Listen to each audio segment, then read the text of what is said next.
আয়োজন সাথে থাকে ভালো লাগে না।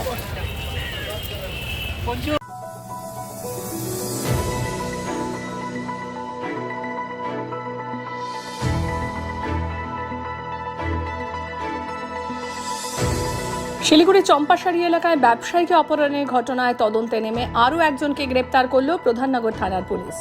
ধৃতের নাম মোহাম্মদ মুরাদ আনসারি। ধৃতকে বুধবার শিলিগুড়ি মহকুমা আদালতে তোলা হয়। প্রসঙ্গত, গত জুন মাসের 24 তারিখে সকালে শিলিগুড়ি চম্পাশাড়ি এলাকায় নিয়ন্ত্রিত বাজারে যাওয়ার সময় চম্পাশাড়ি মোড় এলাকা থেকে অপহরণ হয় লেবু ব্যবসায়ী প্রভাকর সিং। সেই ঘটনার তদন্তে নেমে এবার আরও একজনকে গ্রেপ্তার করল প্রধাননগর থানার পুলিশ ও এসওজি। পুলিশ সূত্রে জানা গিয়েছে, মঙ্গলবার মোহাম্মদ মুরাদ আনসারিকে বোলপুর থেকে গ্রেপ্তার করে পুলিশ। এরপর রাতেই তাকে শিলিগুড়ি প্রধাননগর থানায় আনা হয়। বুধবার তাকে শিলিগুড়ি মহকুমা আদালতে পাঠিয়ে সমস্ত ঘটনা তদন্ত শুরু করেছে পুলিশ। এই চক্রে আরও বড় কোনো মাথা রয়েছে কিনা তাও খতিয়ে দেখছে পুলিশ। ইতিমধ্যে উল্লেখ্য, এই ঘটনায় জড়িত থাকার অভিযোগে বেশ কয়েকজনকে গ্রেপ্তার করেছে পুলিশ। এখনো পর্যন্ত এই ঘটনায় মোট গ্রেপ্তার হলো 5 জন।